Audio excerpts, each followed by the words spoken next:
Assalamualaikum warahmatullahi wabarakatuh. Perkenalkan, nama saya Nilam Pritami Nur Azizah, NIM A510190163 dari kelas 3D PGSD UMS.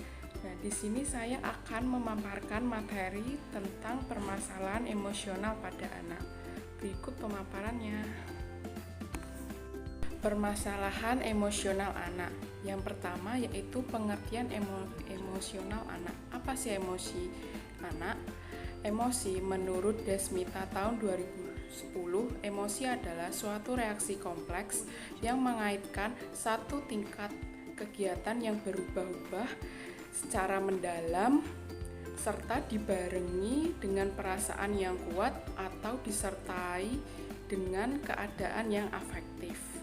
Yang kedua yaitu menurut Sarlito tahun 2005 berpendapat bahwa emosi merupakan setiap keadaan pada diri seseorang yang disertai warna afektif baik pada tingkat lemah atau dangkal maupun pada tingkat yang luas. Kemudian menurut Suyadi tahun 2010, perkembangan emosional adalah luapan perasaan ketika anak berinteraksi dengan orang lain.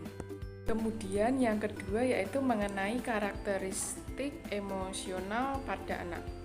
Menurut Hurlock Rosmala tahun 2005, ciri khas penampilan emosi pada anak yaitu memiliki ciri-ciri yang pertama, emosi anak bersifat sementara dan lekas berubah. Misalnya, anak mudah marah, kemudian beralih ke senyuman, kemudian tertawa ke menangis, atau dari rasa cemburu ke rasa kasih sayang. Dan yang kedua yaitu reaksi yang kuat terhadap situasi yang menimbulkan rasa senang atau tidak sama sekali. Dan yang ketiga yaitu emosi itu sering timbul dan nampak pada tingkah laku anak. Misalnya yaitu menangis, gugup, gelisah dan sebagainya. Dan yang keempat yaitu reaksi emosional bersifat individual.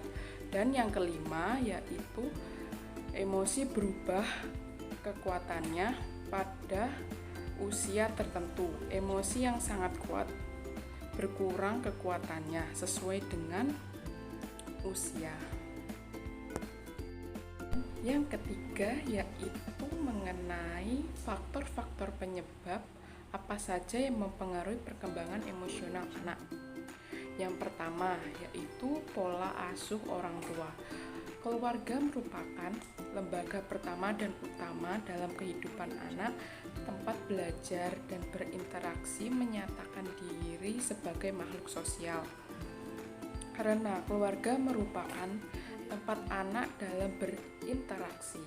Dari berinteraksi di dalam keluarga, ini akan menentukan pola perilaku anak terhadap orang lain di dalam lingkungannya. Dalam pembentukan kepribadian seorang anak, keluarga mempunyai pengaruh yang sangat besar. Dan yang kedua yaitu temperamental. Temperamental dapat didefinisikan sebagai suasana hati yang mencirikan kehidupan emosional kita. Hingga tahap tertentu masing-masing individu kisaran emosi sendiri-sendiri. Temperamen merupakan bawaan sejak lahir dan merupakan bagian dari genetik yang mempunyai kekuatan hebat dalam rentang kehidupan manusia. Dan yang ketiga yaitu jenis kelamin. Perbedaan jenis kelamin memiliki pengaruh yang berkaitan dengan adanya perbedaan hormonal antara laki-laki dan perempuan. Peran jenis kelamin maupun sosial berpengaruh pula terhadap adanya perbedaan karakteristik emosi di antara keduanya. Yang keempat yaitu usia perkembangan kematangan emosi yang dimiliki seseorang sejalan dengan pertambahan usianya. Hal ini dikarenakan Kematangan emosional dipengaruhi oleh tingkat pertumbuhan dan pertambahan kematangan fisiologis seseorang. Dan yang kelima yaitu perubahan jasmani.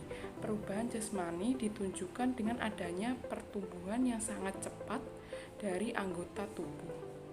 Dan yang keenam, perubahan interaksi dengan teman sebaya. Faktor yang sering timbul masalah emosi pada masa sekarang yaitu hubungan percintaan dengan teman lawan jenis. Gejala ini sebenarnya sehat bagi peserta didik, tetapi tidak jarang menimbulkan konflik atau gangguan emosi pada mereka yang tidak diikuti dengan perlindungan guru atau orang tua. Lalu yang terakhir yaitu perubahan interaksi dengan sekolah. Sekolah merupakan tempat pendidikan yang sangat diidealkan oleh peserta didik. Para guru merupakan tokoh yang sangat penting dalam kehidupan mereka. Selain tokoh intelektual, guru juga merupakan tokoh otoritas para peserta didik. Selanjutnya, bagaimana sih sikap guru, orang tua, teman dalam mengatasi permasalahan emosional anak? Yang pertama yaitu sikap guru, yaitu dapat membangun komunikasi dengan siswa. Guru sering berkomunikasi dengan siswa, saling mendengarkan apa yang dikeluhkan siswa. Guru dapat memberikan nasihat-nasihat dan saran yang baik. Yang kedua, memberikan contoh yang baik bagi siswanya.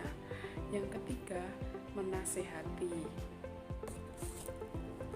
Selanjutnya, yang keempat yaitu dengan cara menenangkan siswa.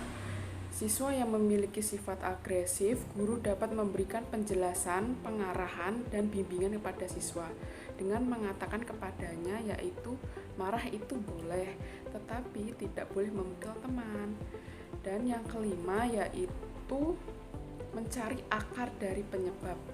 Dengan begitu, guru dapat mengidentifikasi jenis gangguan emosional anak dengan benar dan mencarikan solusi yang tepat. Lalu sikap orang tua, yaitu dengan mengenali kebiasaan anak, mengajak anak untuk berdiskusi tentang perasaannya, kemudian mengalihkan anak dengan kegiatan lain sesuai dengan minat dan bakatnya sehingga anak tidak terjerumus satu masalahnya, dan kemudian membuat anak merasa aman.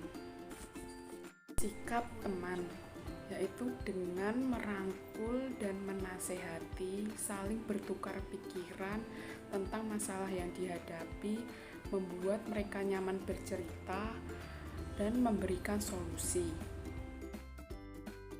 Sekian pemaparan materi mengenai permasalahan emosional anak. Apabila ada salah kata, saya mohon maaf yang sebesar-besarnya. Semoga bermanfaat. Wassalamualaikum warahmatullahi wabarakatuh.